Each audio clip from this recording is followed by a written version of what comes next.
Bapak Ibu calon guru penggerak Angkatan 9 yang saya hormati. Perkenalkan, nama saya Masudin Muhammad Jinan. Saya salah satu calon guru penggerak Angkatan 9 dari SMP Negeri 1 Wulandoni, Kecamatan Wulandoni, Kabupaten Lembata, Nusa Tenggara Timur. Pada kesempatan pagi ini, saya akan memaparkan pemahaman saya tentang koneksi antar materi, kesimpulan dan refleksi modul 1.1.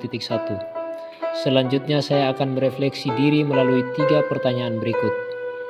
Yang pertama, apa yang Anda percaya tentang murid dan pembelajaran di kelas sebelum Anda mempelajari modul 1.1?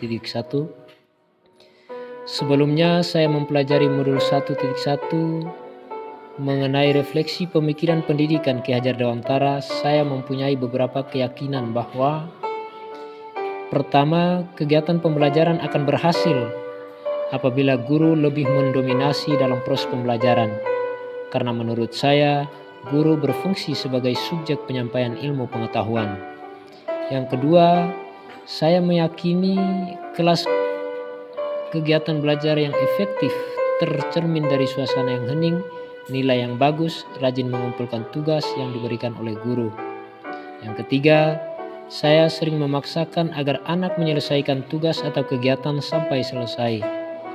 Yang keempat, kegiatan pembelajaran selalu di dalam kelas dan murid lebih banyak mengerjakan tugas setelah selesai mereka menerima materi. Yang kedua, apa yang berubah dari pemikiran atau perilaku Anda setelah mempelajari modul ini?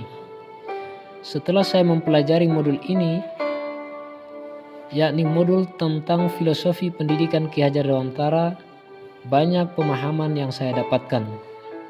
Saya bahkan merasa bersalah dengan model pembelajaran teacher center sebagai mana yang selama ini saya lakukan. Hal ini tentu dapat membunuh karakter mereka sebagai anak, memaksakan kehendak anak sehingga sulit bagi mereka untuk berkreasi. Pemikiran Ki Hajar Dewantara terhadap pendidikan sangat bagus dan membuat saya mengerti sebagaimana sebaiknya melakukan kegiatan pembelajaran dan memperlakukan anak-anak. Saya akan lebih memberi dorongan dan tuntunan terhadap segala kekuatan kodrat yang dimiliki anak, agar ia mampu mencapai keselamatan dan kebahagiaan yang setinggi-tingginya. Guru sebagai among yang menuntut segala kodrat pada anak, yaitu kodrat alam dan kodrat zaman. Kodrat alam yang dimiliki anak yaitu kemampuan atau potensi yang dimiliki anak sejak lahir. Hanya saja masih seperti selembar kertas putih. Tugas seorang guru adalah bagaimana mengisi lembaran yang putih itu dengan tulisan, lukisan dengan warna-warna yang menarik dan bermanfaat. Kemampuan yang dimiliki anak yang semula belum baik, maka dituntun untuk menjadi baik, dan yang sudah baik dituntun menjadi lebih baik lagi. Itulah seorang guru sebagai among yang menuntut anak untuk membangun pengetahuan dan budi pekerti agar mereka memerdekakan diri sendiri dan orang lain. Seorang pendidik dan seluruh warga sekolah harus menanamkan nilai-nilai karakter budi pekerti peserta didik sehingga anak-anak bisa menyikapi kehidupan di masa mendatang. Pendidik juga harus menghargai keragaman, bahwasanya setiap anak mempunyai sifat unik, yang artinya mereka mempunyai kemampuan yang berbeda-beda antara satu dengan yang lainnya. Tentunya karakteristik anak yang berbeda-beda tersebut tidaklah sama penanganannya. Kemudian yang ketiga, apa yang dapat segera Anda terapkan lebih baik agar kelas Anda mencerminkan pemikiran Ki Hajar Dewantara? Hal-hal yang akan saya rubah untuk mencerminkan pendidikan Ki Hajar Dewantara adalah saya akan memberikan berbagai hak mereka sebagai anak yang merdeka, sebagai insan yang memiliki kebebasan untuk menentukan mana yang mereka sukai, minati, dan mana yang tidak layak diberikan sebagai sebuah bentuk paksaan.